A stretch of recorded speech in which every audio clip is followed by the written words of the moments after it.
الرحمن الرحيم الحمد لله الصلاة والسلام على رسول الأمين وعلى آله وصحبه أجمعين أما بعد السلام عليكم ورحمة الله وبركاته.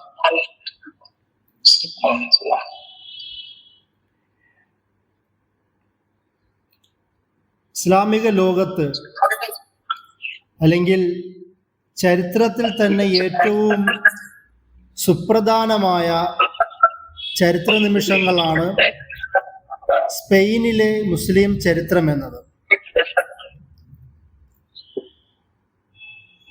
നമുക്കറിയാം, ഏകദേശം 700-കളിൽ നിന്ന് തുടങ്ങി 1492 വരെയെങ്കിലുമുള്ള കാലഘട്ടത്തിൽ പല ഭാഗങ്ങളിലായി സ്പെയിനിലെയും പോർച്ചുഗലിലെയും കുറച്ച് ഭാഗത്തെ ഫ്രാൻസ് ഭാഗങ്ങളിലും മുസ്ലിങ്ങൾ ഭരിച്ചിട്ടുണ്ട്. ഈ ഒരു കാലഘട്ടത്തിന് ശേഷം ഇപ്പോൾ എന്താണ് അവസ്ഥ എന്നും കൂടി പറഞ്ഞുകൊണ്ട് നമുക്ക് ചരിത്രത്തിലേക്ക് കയറാം. 2023 ഒരു കണക്ക് പ്രകാരം ഏകദേശം 2.41 മില്യൺ മുസ്ലിങ്ങളാണ് നിലവിൽ സ്പെയിനിലുള്ളത്. അനൗദ്യോഗിക കണക്കനുസരിച്ച് ഒരു 3 മില്യന്റെ കണക്കും പറയുന്നത് കാണാം. സ്പെയിനിലെ വിവിധ ഭാഗങ്ങളിൽ, പ്രത്യേകിച്ച് കാറ്റലോണിയ അടക്കമുള്ള പ്രദേശങ്ങളിൽ 6,60,000 ഏകദേശം മുസ്ലിങ്ങളാണ് ഇപ്പോൾ ഉള്ളതെന്നാണ് കണക്ക്. സ്പെയിനിൻ്റെ ഭാഷ, അവിടുത്തെ വസ്ത്രം, അവിടുത്തെ ആർക്കിടെക്ചർ, അവിടുത്തെ സംസ്കാരം, അങ്ങനെ വിവിധ മേഖലകളിൽ ഒരു വലിയ സ്വാധീനം ഇപ്പോഴും ഇസ്ലാം ചെലുത്തുന്നുണ്ട്. ഇസ്ലാമിക സംസ്കാരം, അവിടുത്തെ പൈതൃകം ഇപ്പോഴും ചെലുത്തുന്നത് നമുക്ക് കാണാം. പക്ഷേ വളരെ ന്യൂനപക്ഷമായ മുസ്ലിങ്ങളായി മാറിക്കഴിഞ്ഞു എന്നത് സത്യമാണ്. ഇപ്പോൾ നിലവിൽ അവിടെ സ്പെയിനിലുള്ളത് മൊറോക്കോ, പാകിസ്ഥാൻ, ബംഗ്ലാദേശ്, സെനഗൽ, അൾജീരിയ അടക്കമുള്ള ഭാഗങ്ങളിൽ നിന്നുള്ള മൈഗ്രൻസിൻ്റെ പല തലമുറകളാണ് ഇപ്പോൾ അവിടെ നിലനിൽക്കുന്നത്. അതുപോലെ തന്നെ കാറ്റലോണിയ, വലൻസിയ, അന്തലൂസിയ, മാഡ്രിഡ് അടക്കമുള്ള പ്രദേശങ്ങളിലാണ് ഇപ്പോൾ കൂട്ടമായി അധികവും മുസ്ലിങ്ങൾ താമസിക്കുന്നത്. നിലവിൽ ഏകദേശം 51ഓളം മുസ്ലിം ഫെഡറേഷൻസ് ആണ് മുസ്ലിങ്ങളെ അവിടെ കൺട്രോൾ ചെയ്യുകയും ചെയ്യുന്നത്. ഏകദേശം 2000-ഓളം പള്ളികളും കൂടി അവിടെ ഉണ്ട് എന്നാണ് ചില കണക്കുകൾ പ്രകാരം നമുക്ക് കാണുവാൻ കഴിയുന്നത്. പക്ഷേ ഇങ്ങനെയൊക്കെ ആണെങ്കിൽ പോലും ഏകദേശം 700-ൽ നിന്ന് തുടങ്ങി 711-ൽ നിന്ന് തുടങ്ങി 1492 വരെയുള്ള കാലങ്ങളിൽ മുസ്ലിങ്ങൾ ഭരിച്ച സ്പെയിനിൻ്റെ ചരിത്രത്തിൽ ഇപ്പോൾ വെറും 40ഓളം മുസ്ലിം ഖബറിസ്ഥാൻ മാത്രമേ ഉള്ളൂ എന്നുള്ള ഒരു ചരിത്രം വസ്തുത നമുക്ക് കാണാം. സമകാലിക യാഥാർത്ഥ്യം അതാണ്. അതിൻ്റെ കൂടെ അവിടെ ഇസ്ലാമോഫോബിയ വർദ്ധിക്കുന്നതും, സെനോഫോബിയ, കുടിയേറ്റ വിരുദ്ധത വർദ്ധിക്കുന്നതും, എഡ്യൂക്കേഷൻ, അതുപോലെ ജനസംഖ്യാ വർധനവുമായി ബന്ധപ്പെട്ട നമ്മൾ ഇന്ത്യയിൽ തന്നെ കാണുന്നത് പോലുള്ള പലതരത്തിലുള്ള ഒരു ഭീതി സൃഷ്ടിക്കുന്ന സാഹചര്യവും അവിടെ സ്പെയിനിൽ ഇപ്പോൾ നിലവിലുണ്ട്. ഇപ്പോൾ വളരെ തുച്ഛമായി ജീവിക്കുന്ന സ്പെയിനിലെ മുസ്ലിങ്ങൾ പോലും ഭീകരമായ ഒരു സാഹചര്യം അവിടെ നേരിടുന്നുണ്ട്. പല വെസ്റ്റേൺ യൂറോപ്യൻ ഭാഗത്തെ പല രാഷ്ട്രങ്ങളിലും ഈ തരത്തിലുള്ള സെനോഫോബിയയും ഇസ്ലാമോഫോബിയയും ഒക്കെ ഫേസ് ചെയ്യുന്ന അതേ രീതിയിൽ തന്നെയും സ്പെയിനിലും ഈ ഒരവസ്ഥ നമുക്ക് കാണാം. അപ്പോൾ ഇങ്ങനെ സമകാലിക യാഥാർത്ഥ്യത്തെക്കുറിച്ചുള്ളൊരു ബോധം വെച്ചുകൊണ്ടാണ് നമ്മൾ ചരിത്രത്തിലേക്ക് മടങ്ങേണ്ടത്. എന്തുകൊണ്ടാണ് നമ്മൾ ചരിത്രം പറയുന്നത്?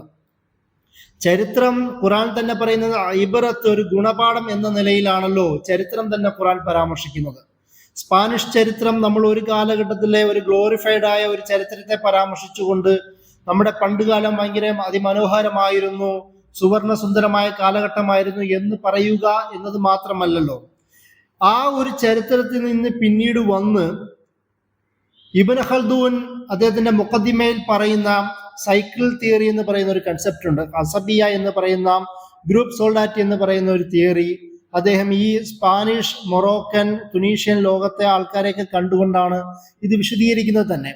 അപ്പോൾ അദ്ദേഹം പറയുന്നത് ഒരു സമൂഹത്തിന്റെ സാമൂഹിക രാഷ്ട്രീയ, സാമ്പത്തിക, സാംസ്കാരിക, ആത്മീയ ഔന്നത്യം ഒരുപോലെ ഉണ്ടാകുമ്പോൾ ഒരു സമൂഹത്തിന് ഉത്ഥാനം ഉണ്ടാകുമെന്നും ഇതിലേതെങ്കിലും തകർച്ച നേരിടുമ്പോൾ അത് തകരാൻ, ആ നാഗരികത തകരുവാനും കാരണമാകുമെന്ന് അദ്ദേഹത്തിന്റെ സൈക്കിൾ തിയറി എന്ന് പറയുന്ന ഫിലോസഫിയിൽ അദ്ദേഹം അത് മുന്നോട്ട് വെക്കുന്നത് കാണാം. അത് ടുണീഷ്യ അടക്കമുള്ള west African, north African, west Asian, south Asian, south east Asian അടക്കമുള്ള വിവിധ മുസ്ലിം ഡൈനാസ്റ്റികളുടെയും തകർച്ചയുടെ പ്രധാന ഒരു പോയിന്റായി നമുക്ക് ഇബ്നു ഖൽദൂന്റെ ഈ തിയറിയെ മനസ്സിലാക്കുവാൻ കഴിയും. ഞാൻ പറഞ്ഞു വന്നത് ഈ ഒരു കൺസെപ്റ്റിൽ നിന്നുകൊണ്ടാണ് നമ്മൾ സ്പാനിഷ് ചരിത്രത്തിലേക്ക് കടക്കേണ്ടത്. നേരത്തെ പറഞ്ഞതുപോലെ സ്പെയിനിന്റെ ചരിത്രത്തിൽ നിരവധി ഘട്ടങ്ങളുണ്ട്. ഇതിനെ രണ്ട് രീതിയിലാണ് ഞാൻ വിശദീകരിക്കാൻ ഉദ്ദേശിക്കുന്നത്. ഒന്ന്, അവരുടെ ഒരു പൊളിറ്റിക്കൽ ഹിസ്റ്ററിയാണ്, അതൊരു രാഷ്ട്രീയപരമായ അവരുടെ ഒരു ഇവല്യൂഷനെ കുറിച്ച് വിശദീകരിക്കുക. അതിനുശേഷം എന്ത് തന്നെയാണെങ്കിലും ഈ വിവിധ നൂറ്റാണ്ടുകളായി, 7-8 നൂറ്റാണ്ടുകളായി അവിടെ ഭരിച്ച ഈ ഒരു സമൂഹം, ഈ മുസ്ലിങ്ങൾ ഒരുപാട് നാഗരികതമായി, സാംസ്കാരികമായി, വിദ്യാഭ്യാസപരമായി, വൈജ്ഞാനികമായി, വിവിധ മേഖലകളിലെ വൈജ്ഞാനിക മേഖലകളിലെല്ലാം നിരവധി സംഭാവനകൾ അർപ്പിച്ചിട്ടുണ്ട്. അതിൻ്റെയും കൂടി ഒരു പരാമർശമാണ് നമ്മൾ ഈ ഒരു സംഭാഷണത്തിൽ ഉദ്ദേശിക്കുന്നത്. സ്പാനിഷ് ചരിത്രത്തിൽ നമ്മൾ ഈ അന്ദുലുസ് എന്ന് അറബിയിൽ വിളിക്കുന്നതിനെ ഒരു ജിയോഗ്രഫി നമ്മൾ മനസ്സിലാക്കേണ്ടതുണ്ട്. അതിൽ ഒന്നാമത് നോർത്ത് ആഫ്രിക്കയിൽ നിന്ന് നേരെ കണക്ട് ചെയ്യുന്ന യൂറോപ്യൻ ഭാഗമാണ് ഈ ഇപ്പോൾ നമ്മൾ സ്പാനിഷ് എന്ന് വിളിക്കുന്ന ആ ഭാഗം. അത് അന്ന് അന്ദുലുസ് എന്നറിയപ്പെടുന്ന, അല്ലെങ്കിൽ മുസ്ലിങ്ങളുടെ കീഴിലുണ്ടായിരുന്ന പ്രദേശങ്ങൾ എന്ന് പറയുന്നത് ഇന്നത്തെ പോർച്ചുഗലും അതുപോലെ തന്നെ സ്പാനിഷും ഫ്രാൻസിന്റെ ഈ ഭാഗത്തോട് ചേർന്ന് നടക്കുന്ന പ്രദേശത്തും എല്ലാം ചേർത്തുകൊണ്ടാണ് നമ്മൾ അന്ദുലുസ് എന്ന് വിളിക്കപ്പെടുന്ന മുസ്ലിം സ്പെയിൻ എന്ന് പറയുന്ന ഒരു അധികാര പ്രദേശത്തെ മനസ്സിലാക്കേണ്ടത്. ഇങ്ങനെയായിരുന്നു ജിയോഗ്രഫിക്കൽ അതിന്റെ ഒരു പ്രത്യേകത ഉണ്ടായിരുന്നത്. അപ്പോൾ ഇത്രയും വിശാലമായ പ്രദേശത്ത് പടർന്നു കിടന്ന ആ ഭാഗങ്ങളിലെല്ലാം വിവിധ ഘട്ടങ്ങളിലായി വിവിധ മുസ്ലിം ഭരണകൂടങ്ങളായി ഭരിച്ച ഒരു ചരിത്രത്തെയാണ് ഇസ്ലാമിൻ സ്പെയിൻ അല്ലെങ്കിൽ മുസ്ലിങ്ങളുടെ സ്പാനിഷ് ഭരണ കാലഘട്ടം എന്ന് നമ്മൾ പറയുന്നത്. ഇതിന് വിവിധ ഘട്ടങ്ങളുണ്ട് ചരിത്രത്തിൽ. അതിൽ ഒന്ന് ഉമയ്യ ഖിലാഫത്തിന്റെ, അതായത് ദമസ്കസ് കേന്ദ്രീകരിച്ച്, ദിമിഷ്ക് അല്ലെങ്കിൽ ഷാം കേന്ദ്രീകരിച്ച് ഭരിച്ചിരുന്ന ഉമയ്യ ഖിലാഫത്തിന്റെ ഒരു ഘട്ടം. അതിനെ നമ്മൾ പറയുന്നത് ഖിലാഫത്തിന്റെ കീഴിലുണ്ടായിരുന്ന ഡിപ്പെൻഡബിൾ ആയിരുന്ന ഒരു ഇമാറത്തിന്റെ ഭരണകാലഘട്ടമാണ്. ഏകദേശം 711 മുതൽ 756 വരെയുള്ള ഒരു ഉമയ്യ കാലഘട്ടം, ഉമയ്യ ഖിലാഫത്തിന് കീഴിലുള്ള കാലഘട്ടം. അതിനുശേഷം രണ്ടാമതായി വരുന്നത് ഇൻഡിപെൻഡന്റ് ഖിലാഫത്താണ്. അതായത് അവിടുന്ന് ഉമയ്യ ഖിലാഫത്തിന് പതനശേഷം അവിടുന്ന് രക്ഷപ്പെടുന്ന ഒരു രാജകുമാരൻ രൂപീകരിക്കുന്ന രണ്ടാമത്തെ ഘട്ടം. പിന്നീട് ഈ രണ്ടാമത്തെ ഘട്ടം അമീർ എന്ന നിലയിലാണ് ഭരിക്കുന്നത്. ഞാൻ ഇതിന്റെയൊക്കെ ഓരോന്നായി വിശദീകരിക്കാം. ആദ്യം ഒന്ന് ചുരുക്കി പറയുകയാണ്. മൂന്നാമത്തെ ഘട്ടം പറയുന്നത് ഈ ഉമയ്യ ഇമാറത്ത് എന്നത് ഉമയ്യ ഖിലാഫത്തായി മാറുന്ന ഒരു ഘട്ടമുണ്ട്. അത് 929 മുതൽ പിന്നീടുള്ള ഘട്ടങ്ങളാണ്. അതിനുശേഷം ഇവരെ പരാജയപ്പെടുത്തിക്കൊണ്ട് അവിടെ മറ്റൊരു ആത്മീയ ധാരയിൽ തന്നെ പെട്ട, അതിൻ്റെ കൂടെ തന്നെ വളരെ വില്ലാളി വീരന്മാരായി അന്ന് നാട്ടിൽ അറിയപ്പെട്ട മുറാബിത്തൂൻ എന്ന് വിളിക്കപ്പെടുന്ന ഒരു വിഭാഗമാണ് അവിടെ പിന്നീട് ഈ ഖിലാഫത്തിന് ശേഷം ശക്തമായി കുറച്ചു കാലം, ഏകദേശം ഒരു നൂറ്റാണ്ടിന്റെ അടുത്തെങ്കിലും അവർ ഭരിക്കുന്നത് നമുക്ക് കാണാം. അതിനുശേഷം ഇവരെ പരാജയപ്പെടുത്തിക്കൊണ്ട് അടുത്ത നൂറ്റാണ്ടിൽ അൽ മുവഹിദൂൻ എന്ന് പറയുന്ന ഈ തൗഹീദിന്റെ ആൾക്കാർ എന്ന് തന്നെ സ്വയം വാദിച്ച് അതിനുവേണ്ടി ജീവിക്കുകയും പ്രവർത്തിക്കുകയും ഭരിക്കുകയും അങ്ങനെ തുടങ്ങിയും പിന്നീട് സാധാരണക്കാരായ ഒരു രാജവംശമായി മാറ്റപ്പെട്ട ഒരു ഭരണകൂടമുണ്ട്. അൽ മുവഹിദൂൻ എന്നാണ് വിളിക്കുന്നത്. ഇതിന് ശേഷം നിരവധി ചെറിയ ചെറിയ പെറ്റി കിങ്ഡംസ്, ചെറിയ ചെറിയ രാജവംശങ്ങൾ, നമ്മൾ സാധാരണ നമ്മുടെ തന്നെ നാട്ടുരാജാക്കന്മാരെ കാണുന്നത് പോലെ കോട്ടയം അല്ലെങ്കിൽ കൊച്ചി എന്നൊക്കെ അറിയപ്പെടുന്ന ചെറിയ ചെറിയ പ്രദേശങ്ങളിലുള്ള രാജവംശങ്ങൾ. ഈ രാജവംശങ്ങളുടെ ഒരു ചരിത്രവുമുണ്ട്. അതിന്റെ അവസാനം എന്ന നിലയിൽ ഗ്രാനഡ കേന്ദ്രീകരിച്ചുകൊണ്ട് നാസിരീസ് എന്ന് വിളിക്കപ്പെടുന്ന ഒരു വിഭാഗം ഒരു അധികാരത്തിലേറുന്നു.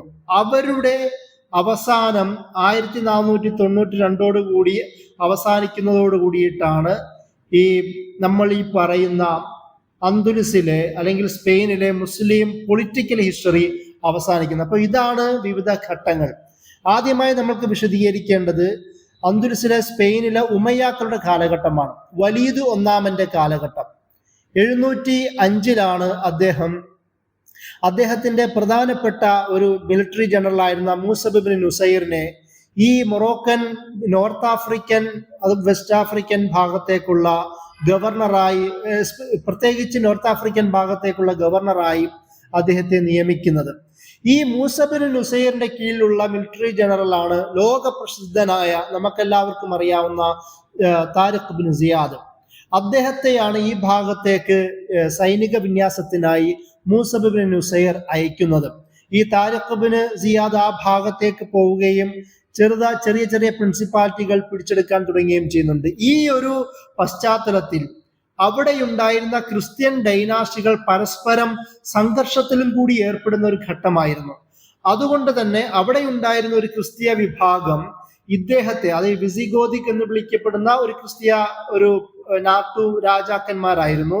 അവർ മൂസബ് ഇബ്നു നുസൈറിനോട് സഹായം അഭ്യർത്ഥിക്കുകയും ആ സഹായാഭ്യർത്ഥന സ്വീകരിക്കുകയും അതിന്റെ ഫലമായി താരിഖ് ഇബ്നു സിയാദിനെ ആ ഭാഗത്തേക്ക് അയക്കുകയും അദ്ദേഹം അവിടെ ചെന്ന് ഓരോ ഭാഗങ്ങൾ പിടിച്ചെടുക്കുകയും ഈ നേരത്തെ പറഞ്ഞ വിസിഗോതിക് രാജാക്കന്മാരെ എതിർത്തിരുന്ന ഭരണാധികാരികളെ, പ്രത്യേകിച്ച് അവിടെ ഉണ്ടായിരുന്ന ഒരു റോഡറിക് എന്ന് പറയുന്ന രാജാവായിരുന്നു, ആ രാജാവിനെ പരാജയപ്പെടുത്തിക്കൊണ്ട് 711 ആ ഭാഗം കീഴടക്കുന്നതോട് കൂടിയിട്ടാണ് ഇന്ന് നമ്മൾ പറയുന്ന സ്പെയിനിലെ ആദ്യമായി മുസ്ലിം ഭരണം ഉമയ്യ ഡൈനാസ്റ്റിയുടെ, ഉമയ്യ ഖിലാഫത്തിന്റെ കാലത്ത് തുടക്കമിടുന്നത്. പിന്നീട് ഈ 711 മുതൽ 714 വരെ മൂസബ് ഇബ്നു നുസൈറിന്റെ അധികാരത്തിന്റെ കീഴിൽ താരിഖ് ഇബ്നു സിയാദിന്റെ സൈനിക നേതൃത്വത്തിന്റെ സഹായത്തോടു കൂടി വിവിധ ഭാഗങ്ങളിലേക്ക് വളരെ ശക്തമായി തന്നെ ഒരു സൈനിക മുന്നേറ്റം നടത്തുകയും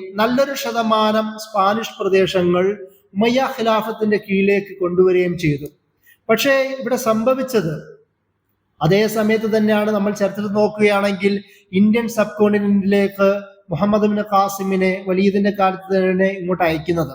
പക്ഷേ വലീദിന്റെ മരണം സംഭവിക്കുകയും അവിടെ ഉമയ്യ ഖിലാഫത്തിനിടയിൽ ഫാമിലി കോൺഫ്ലിക്റ്റ് ഉണ്ടാവുകയും അതിന്റെ ഫലമായി വലീദ് ആരെയൊക്കെ ഏതൊക്കെ ഭാഗത്ത് നിയമിച്ചിട്ടുണ്ടോ അവരെയൊക്കെ തിരിച്ചു വിളിക്കുവാൻ സുലൈമാൻ തീരുമാനിക്കുകയും അതിന്റെ ഫലമായി 714 മൂസബ് ഇബ്നു നുസൈറിനെയും താരിഖ് ഇബ്നു സിയാദിനെയും തിരിച്ചു വിളിക്കുന്ന ആ ഒരു സാഹചര്യമുണ്ട്. അതേസമയം ഇന്ത്യയിൽ നിന്നും നമ്മുടെ മുഹമ്മദ് ഇബ്നു ഖാസിമിനെയും തിരിച്ചു വിളിക്കുന്നുണ്ട്. ഈ ഒരു തിരിച്ചു വിളിക്കൽ യഥാർത്ഥത്തിൽ ഒരു ദ്രുതഗതിയിൽ പോയിരുന്ന മുസ്ലിം സൈനിക വിന്യാസത്തെ, അല്ലെങ്കിൽ അന്നത്തെ ഉമയ്യ ഖിലാഫത്തിന്റെ വ്യാപനത്തെ തടയിടുന്ന ഒരു നയം, രാഷ്ട്രീയ നയമായിരുന്നു. അതിന് ദുരവ്യാപകമായ പ്രത്യാഘാതങ്ങൾ പിന്നീട് ഉമയ്യ ഖിലാഫത്തിന്റെ ഉള്ളിലും പുറത്തും ഉണ്ടായതായി നമുക്ക് ചരിത്രത്തിൽ കാണുവാൻ കഴിയും.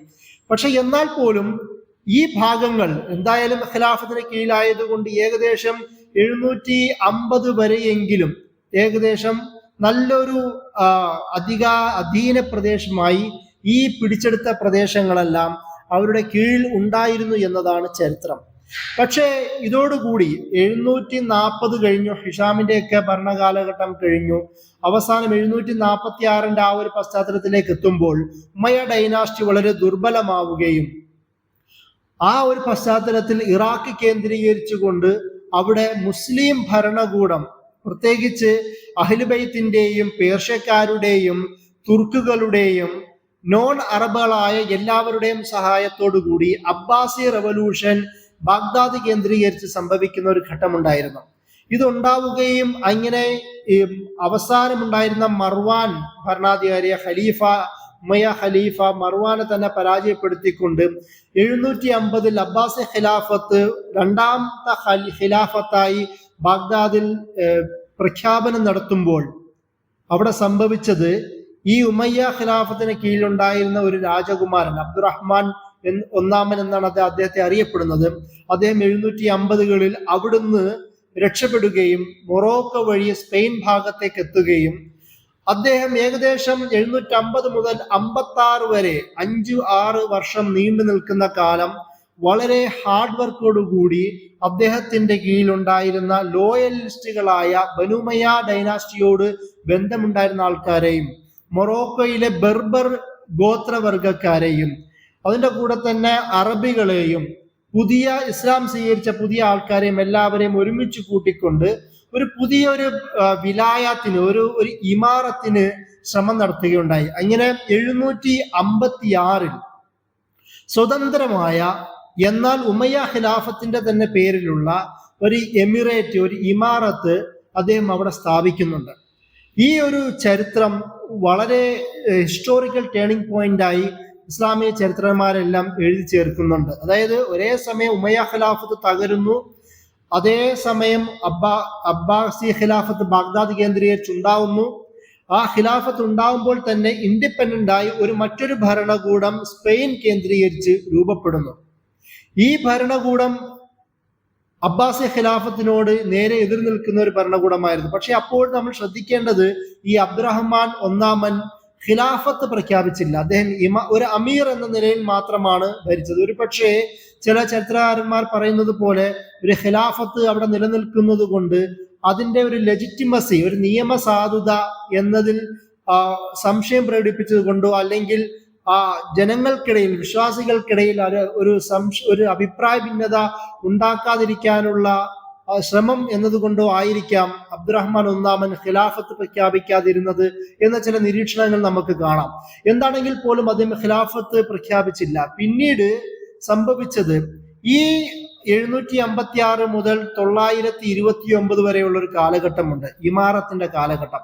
പ്രധാനമായും 3 അബ്ദുറഹ്മാൻ ഈ കാലഘട്ടത്തിൽ പ്രസിദ്ധരായ ഭരണാധികാരികളെ വന്നിട്ടുള്ളൂ. ഒന്നാമത് അബ്ദുറഹ്മാൻ ദാഖിൽ എന്ന് വിളിക്കപ്പെടുന്ന അബ്ദുറഹ്മാൻ ഒന്നാമൻ. രണ്ടാമത് അബ്ദുറഹ്മാൻ രണ്ടാമൻ, 822 മുതൽ 852 വരെ ഭരിച്ച അബ്ദുറഹ്മാൻ രണ്ടാമൻ. മൂന്നാമത് 912 മുതൽ ഭരിച്ച അബ്ദുറഹ്മാൻ മൂന്നാമൻ. ഈ അബ്ദുറഹ്മാൻ മൂന്നാമനാണ് സ്വതന്ത്രമായ ഖിലാഫത്ത് സ്പെയിനിൽ പ്രഖ്യാപിക്കുന്നത്. അദ്ദേഹത്തിന്റെ ഗ്രാൻഡ് ഫാദർ അബ്ദുറഹ്മാൻ ഒന്നാമനെ പോലെ മടിച്ചു നിന്നില്ല. നമ്മൾ മനസ്സിലാക്കേണ്ടത്, ഇസ്ലാമിക ചരിത്രത്തിൽ തന്നെ നിരവധി ഖിലാഫത്തുകൾ ഒരേ സമയത്ത് നിലനിന്നിട്ടുണ്ട്. അതിന്റെ ഏറ്റവും ആദ്യത്തെ ഉദാഹരണമാണ് ഈ ഉദാഹരണം. ഇതേ സമയം തന്നെ മറ്റു ചില സംഭവങ്ങളും കൂടി ഉണ്ടാവുന്നുണ്ട്. ഈജിപ്റ്റ്, ഷാമിന്റെ ചില ഭാഗങ്ങളൊക്കെ കേന്ദ്രീകരിച്ചുകൊണ്ട് ഫാത്തിമി ഡൈനാസ്റ്റി, ഫാത്തിമി രാജഭരണകൂടം അവരവര് ഖിലാഫത്ത് പ്രഖ്യാപിക്കുന്നുണ്ട്. അതുകൊണ്ട് തന്നെ ഇന്ന് ഫാത്തിമികളെ ഷിയ വിഭാഗമായിട്ടാണ് എണ്ണുന്നത്. നമുക്കെല്ലാവർക്കും അറിയാവുന്നതുപോലെ ജാമിയത്തുൽ അസർ യൂണിവേഴ്സിറ്റി ഫാത്തിമികൾ രൂപീകരിച്ച ഒരു യൂണിവേഴ്സിറ്റിയാണ്. അത്രയും വലിയ ചരിത്രപരമായ ബന്ധം അല്ലെങ്കിൽ സുന്നി സമൂഹവുമായി തന്നെ ചേർന്ന് നടക്കുന്ന ബന്ധം ഫാത്തിമികൾക്കുണ്ടെങ്കിൽ പോലും ഫാത്തിമികളെ പൊതുവെ നിലവിൽ ഇസ്ലാമിക ചരിത്രത്തിൽ ഷിഈ വിഭാഗമായിട്ടാണ് എണ്ണുന്നത്. അപ്പോൾ ഈ അബ്ദുറഹ്മാൻ മൂന്നാമനാണ് ഫാത്തിമി ഡൈനാസ്റ്റികളുമായി എതിരിടുകയും ആ എതിരിടുന്നതിലൊരു മത ആഖ്യാനം പോലും രൂപപ്പെട്ടു. കാരണം ഈ ഫാത്തിമികൾ അവരുടെ കീഴിൽ ഉണ്ടായിരുന്ന സുന്നി വിശ്വാസം ഉണ്ടായിരുന്നു, അതായത് സുന്നികളായ അഹ്ലുസുന്നത്ത് വൽ ജമാഅത്തിന്റെ ആൾക്കാർക്കെതിരെ ശക്തമായ പീഡനങ്ങളും ഉപദ്രവങ്ങളും നടത്തുന്ന ഒരു പശ്ചാത്തലത്തിൽ ഈ ഫാത്തിമികളുടെ സ്വാധീനമുണ്ടായിരുന്ന നോർത്ത് ആഫ്രിക്കയിലെ ചുറ്റുപാടുള്ള പ്രദേശങ്ങളിൽ നിന്ന് അവരെ തുരത്തി ഓടിക്കുകയും ആ പ്രദേശങ്ങൾ മുഴുവനും തങ്ങളുടെ കീഴിലേക്ക് കൊണ്ടുവരാനും ശ്രമിച്ചത് ഈ അബ്ദുറഹ്മാൻ മൂന്നാമനാണ്. അതുകൊണ്ട് തന്നെ ഈ ഒരു കോൺട്രിബ്യൂഷൻ പൊളിറ്റിക്കലി ഈ അന്നത്തെ വളരെ ഉപദ്രവകാരികളായി എന്ന് പിന്നീട് മംലൂക്കുകളും പോലും മംലൂക്ക് ഡൈനാസ്റ്റി പോലും കണ്ട ഈ ഫാത്തിമി ഡൈനാസ്റ്റിയെ നോർത്ത് ആഫ്രിക്കയുടെയും മൊറോക്കോയുടെയും ഭാഗങ്ങളിൽ നിന്ന് തുരത്തി ഓടിക്കുവാൻ അബ്ദുറഹ്മാൻ മൂന്നാമന് കഴിഞ്ഞു എന്നതുകൊണ്ട് തന്നെ അദ്ദേഹത്തിന്റെ ഖിലാഫത്തിനെ പിൽക്കാലത്തെ ചരിത്രകാരന്മാർ അംഗീകരിച്ചു കൊടുക്കുകയാണ് ചെയ്തത്. ആദ്യ കാലഘട്ടങ്ങളിലും ഈ ഒരു ഖിലാഫത്ത് പ്രഖ്യാപിക്കാൻ പറ്റുമോ ഇല്ലയോ എന്നുള്ള ഒരു നിയമസാധുതയെക്കുറിച്ചുള്ള ചോദ്യങ്ങൾ ഉണ്ടായിരുന്നെങ്കിൽ പോലും ഈ ഫാത്തിമികൾക്കെതിരെയുള്ള ഇദ്ദേഹത്തിന്റെ പോരാട്ടം തന്നെ അദ്ദേഹത്തിന്റെ ഖിലാഫത്തിനും തുടർന്നുള്ള ഭരണത്തിനും ഒരു നിയമസാധുത നൽകുകയാണ് ചെയ്തത്. കൊർദോബ കേന്ദ്രീകരിച്ച് ഭരിക്കാൻ തുടങ്ങിയ ഇദ്ദേഹം ഒരു വലിയ ഒരു കോൺട്രിബ്യൂഷൻ തന്നെയാണ് ഇസ്ലാമിക ലോകത്ത് നൽകിയത്. അത് മാത്രമല്ല, പിന്നീട് ഇദ്ദേഹത്തിന്റെ കാലഘട്ടത്തിൽ തുടങ്ങി 929 തുടങ്ങിയ ഈ ഉമയ്യ ഖിലാഫത്ത്, സ്പെയിനിലെ ഉമയ്യ ഖിലാഫത്ത് ഏകദേശം 1031 വരെ ഒരു നീണ്ട കാലഘട്ടം അവർക്കവിടെ ഭരിക്കുവാൻ കഴിഞ്ഞു എന്നതാണ് നമുക്ക് ചരിത്രത്തിൽ കാണുവാൻ കഴിയുന്നത്. പക്ഷേ നമുക്ക് എല്ലാ ഭരണകൂടങ്ങളുടെയും ഒരു അവസ്ഥ അറിയാം. നമ്മൾ ഏതൊരു ചരിത്രം പഠിക്കുമ്പോഴും മനസ്സിലാക്കേണ്ട ഒരു കാര്യം, ഡൈനാസ്റ്റികൾ തകരുന്നതിന്റെ കാരണം എന്താണ്? പ്രധാനമായും ഇന്റേണൽ കോൺഫ്ലിക്റ്റ് ആണ്. അവരുടെ ഫാമിലി, കുടുംബത്തിൽ തന്നെയുള്ള രക്തബന്ധുക്കൾ തമ്മിലുള്ള പരസ്പര വധങ്ങൾ ഉണ്ടാവുകയും ചതിയും വഞ്ചനയും ഉണ്ടാവുകയും അധികാരം പിടിച്ചെടുക്കാനുള്ള താല്പര്യവും ത്വരയും വർദ്ധിക്കുക, അതിൻ്റെ കൂടെ തന്നെ സൈനികമായ ദുർബലത അനുഭവിക്കുക, സാമ്പത്തിക പരാധീനതകൾ നേരിടുക, ഫ്രണ്ടിയർ ഏരിയകളിൽ, അതിർത്തി ഏരിയകളിൽ തങ്ങളുടെ അധികാരം നിലനിർത്താൻ കഴിയാതിരിക്കുക, അതിൻ്റെ കൂടെ അവരുടെ കീഴിലുള്ള പ്രജകൾക്ക് മുകളിൽ ഒരു ശക്തമായ അധികാരം നിലനിർത്താൻ കഴിയാതിരിക്കുക, ഈ ജനങ്ങൾക്കിടയിൽ ഇവർക്കെതിരെ ശക്തമായ ഭിന്നതകൾ രൂപപ്പെടുക. അതിൻ്റെ കൂടെ തന്നെ മറ്റൊരു പ്രധാനപ്പെട്ട പ്രത്യേകത, സ്പെയിനിന്റെ ചരിത്രത്തിൽ ഇവരുടെ ബഹുഭൂരിപക്ഷം ആൾക്കാരും യഹൂദന്മാരും ക്രിസ്ത്യൻസും കൂടെ ആയിരുന്നല്ലോ. ക്രിസ്ത്യൻസിന്റെ ഇടയിൽ ഉണ്ടായിരുന്ന വിവിധ ഡൈനാസ്റ്റികൾ തമ്മിൽ തല്ലലുകളിൽ അതിൽ പ്രയോജനം ഉൾക്കൊണ്ടുകൊണ്ടാണ് മുസ്ലിം ഭരണാധികാരികൾ സ്പെയിനിൽ നീണ്ടകാലം ഭരിക്കുവാൻ കഴിഞ്ഞത്.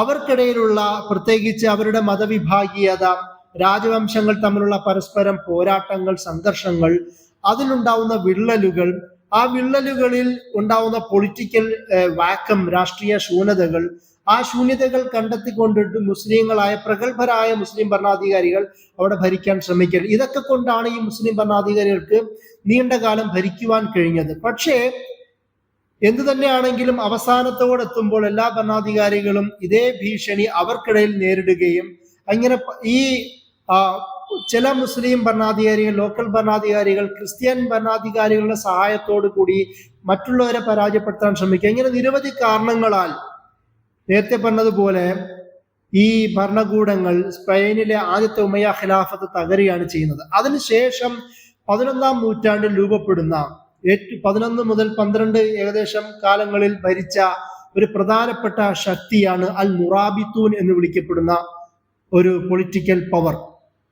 1031 മുതലാണ് അവരുടെ ഒരു കണക്ക് നമുക്ക് ചരിത്രത്തിൽ കാണുവാൻ കഴിയുന്നത്. 1031 മുതൽ 1130 വരെയുള്ള നീണ്ട കാലഘട്ടമാണ്.